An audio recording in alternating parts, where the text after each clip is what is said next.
4:53, going home, and it will take about 1 hour, 40 minutes. I actually don't mind. A lot of people are out more, walking a lot. Some are on cell phones. Some are walking with friends. I think I'm getting used to the clinical shift. I think I had about 4 hours of sleep, but surprisingly, it's not as bad. I could maybe catch a quick nap before my mom brings my toddler home. But yeah, I think we are all in a way very resilient inside. I went to one room that I went last week. The patient was a gentleman who was in about 75 years old. He had a lot of issues like kidney implant and different things, but the most difficult part that he had was breathing issues. Very laboring and very, very difficult each breath. At one point, they were giving him some medicine and oxygen to help him out, but I learned that he passed away this Sunday. That was quite surprising for me because the floor that I go is for stroke patients. Stroke patients who are dealing with different type of ailments like diabetes, or it could be heart failure or multiple things, but generally speaking is stroke related. And I realized just sadness that how life can be so fragile. And that particular gentleman was actually on my mind for a week because he couldn't really speak. He was impaired, but we actually spoke by looking at each other. I was helping him move and giving meds and stuff like that with my nurse, and I was holding his hand. And I remember, although he's a very sick person, he had such a hard grip of my hand, and his eyes talked a lot more than just stare. It was definitely more of a very true human connection. And those moments, I really learned that it counts for people like that. But when I came in, he passed away. That was my start of the day. I think what really motivates me is seeing people and you are actually able to give some practical connection. I see some nurses who still have that warmth of compassion, and when I talk to them, generally speaking, even today, the nurse that I was shadowing, she lost her dad with cancer. So she really had that compassion for people who are going through anxiety and difficult time because family members were sick. So I think being in the situation in the hospital gives gift of seeing things in a very clear way, that life is so precious. And I guess I am biased because I love God and I follow Jesus as my savior. So to me, in order for a life to be precious and to have a full meaning is really walking with God on this earth as a Jesus follower. I think God just brings everything into the light in terms of our purpose, why we live, why we wake up, and why we do certain things. And I honestly, for me personally, no matter what kind of repetitious job I might have, whether it be ministry or parenting or even nursing, I think when God is in the center, everything kind of falls into the right place for me, at least. So there was a season I was thinking about just having the real purpose, and how we see eternity really shapes the choices that we make right now. If you were to tell me, yeah, I'm a Christian, I love Jesus, and I call myself a disciple, I would ask you then, can you show me with your life? We can say this and that, but for me, walking with God for years, I realized that only the proof that you are indeed a Jesus follower, your life has to show that. How do you raise your kids? Is Jesus really your king, or are your children your kings and queens? You say Jesus is my king, but is your bank account, how much money you make, how much things you accumulate, is that your king? Trust me, it's not out of judgmental way. I'm like pointing fingers at you and saying, yeah, look at your life, check it out. Like, it's not that, because that's something that I struggle with too. There are a couple areas in my life that I'm working on with God. Do you ever feel like you want to obey God, but it's so hard at times? And yeah, there are a couple areas that I'm really working on. But your life will show how you love people, how you forgive people, your integrity in life. Are you honest about your feelings to other people in a loving way? How you're patient with people around you, how you deal with anger and anxiety. All these are all tied because it's not just one part of your life or my life that defines that we are a disciple of Jesus. When God touches those moments, when God becomes a center, I think many choices that we do will change. Throughout the week, I would challenge you to maybe pause and see, am I really living a disciple of Jesus? And if not, it's okay. It's your choice. But I think it's the most dangerous place to be at. Being a lukewarm and having kind of a religious activity life, but your life does not have any spark of God's love and God's presence. We all been there at those moments, right? And I think God really detests self-reliance because self-reliance really put ourselves in God's position.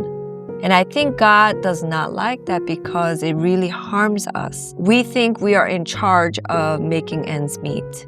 We think we are in charge of health. That's why if you watch a lot of YouTube channels, there are a lot of longevity, cell turnover, keeping youthful skin, and there's so many of those. And I think taking care of your body, those are really good, but the root of it is wrong. It's all about, I am the person who is in charge of my health. There's no God there. And to me personally, I think there's no life when that happens, but it's all our choice. And it is a battle for all of us to either listen to God or follow my own desires. It's always a flesh battle. Do I choose God over activities? Do I slow down? If you really believe that Jesus is your Savior, that means knowing Jesus and walking with Him is the most important thing in this life. Then it needs to show in your life, even raising kids. Is Jesus the most important part of your life with your children? Or is it activities? Is it doing educational things for them? Kids really see that and they learn from your behaviors. They will follow our behavior more than our words. And again, I'm not talking about you need to be perfect parent. We all have lowest moments. My husband and I, we made so many mistakes with our children. It is truly God's grace that they did not leave God. It is truly God's grace for our family. God is my center. Even though when I fall and even though I come short, Jesus is most important in my life. And the Bible does not guarantee that you're going to have a smooth life if you are followers of Jesus. I think we kind of bought into this concept thinking that, okay, if I pray a lot, go to church, and do the right things, my life will be smooth, my family will be okay. It's not true because you might be doing everything that you can and walking faithfully, but there might be suffering in your life. There might be sickness. You might have pain because you and your children are not having good relationship. There's always that suffering component in this world. And I think God knew, so Jesus kind of prepared us, saying that don't be discouraged, don't be afraid. He encouraged us, when you meet difficult time, you don't have to be alone. I am walking with you, before you, after you. My presence is with you. All about relationship and presence. I do meet a lot of people who go through suffering, whether it could be physical or it can be financial or family relationship. And we start doubting and we get discouraged when we are having difficult time in life. But I honestly think we should not be surprised of having suffering in our lives, because this is a broken world. We will have some difficulties, but if our hearts are turned toward God, no matter what we are going through, whether it be prosperity, whether it be suffering, I think that is the only thing that will really matter. And when God becomes a center, when God takes a position that He deserves in our lives, everything really falls into its own place. World cannot guarantee peace that are out of the circumstances when you have a difficult time, world tells you that, yeah, you should be depressed. You should be anxious. But God says it otherwise.